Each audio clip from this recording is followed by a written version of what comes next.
Hey guys, আমার নতুন ব্লগে তোমাদের সকলকে স্বাগত জানাচ্ছি। দেখো, আজকে হবে মটর ডালের বড়া দিয়ে কুমড়ো শাক, তাও আবার আমাদের গাছের।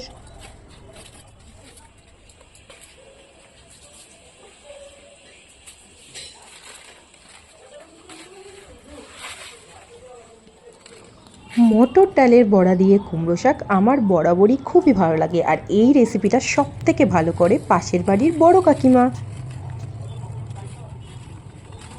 কোনোদিন যদি সময় হয় বড় কাকিমাকে তোমাদের দেখাবো, এবং কিভাবে এই রেসিপিটা করে অবশ্যই তোমাদের সাথে আমি শেয়ার করব।